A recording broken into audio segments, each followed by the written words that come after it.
Coach, obviously a busy summer, a busy first week of practice. How do you feel? What's got you excited for the season? You know, this whole transition that everyone keeps talking about, I'm kind of over it because we've got to, we keep saying Central guys, Lafayette. Like these are our guys. This is my team. These are my players now, and I know they were somewhere else. But I preached all transition from May when I could get a hold of them and they could start showing up till now that we're one. They were accepted as one, and they've shown up every day to work, and that's exciting for a coach. I've interviewed a few of the transfers. Obviously, they are very, very positive about this. What have you seen from those guys, obviously, throughout the summer and then this first week of practice? They come out every day and they want to compete. They want to get better. I think deep down, they both sides of the merge have realized we both needed each other. Central's needed Lafayette players for depth and for their playmaking abilities, and Lafayette's needed us for depth and playmaking abilities.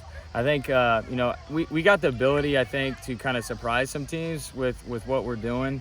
We're really trying to focus on platooning and getting, a fresh guy out there all the time versus the last couple of years. We get to the third or fourth quarter and we run out of steam because we don't have the depth. A 5-5 season in 2025. What do you feel like this team learned from last season? The biggest thing that I think they learned is just how to be resilient and fight through adversity. We ran into it right from the get-go last year at opening kickoff against Winnetonka. And that was kind of our MO. We got to respond. We came back, won that game. We were down double digits. We came back against North Kansas City down double digits, and we just ran out of steam that game. We fought really hard against Oak Park and finally got over that hump. And so right now, they're hungry. They're hungry for more. We're focused on Staley in week one. Last year we played them in the playoffs and we did not show up. I think everybody knows that, coaches and players, and we're just ready to kind of right that ship. Got a lot of your own guys back from this team from a season ago. So much experience back. How huge is that? Oh, that's big. I mean, especially with all the other circumstances, they kind of know who I am and know what's expected in the program. And so they kind of have been kind of de facto leaders at times, but then it's just always been great because, they kind of understand what we're supposed to do, and they get the other guys that either maybe not have the experience or maybe have experience from, playing at Lafayette to be on the same page. And they've,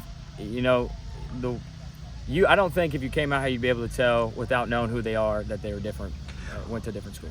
What would be, obviously, for you, what do you think are some of the keys that you feel like for a successful 2026 season? We preach compete. If we go out every game and we compete, we're going to be in a very, very good situation and we're going to see success. We got to be physical. We got to win the turnover battle, and just, I put a lot of pressure on our offensive line. I think if we can run the ball, that's the best defense in my mind. Keep the defense off the field so they stay fresh.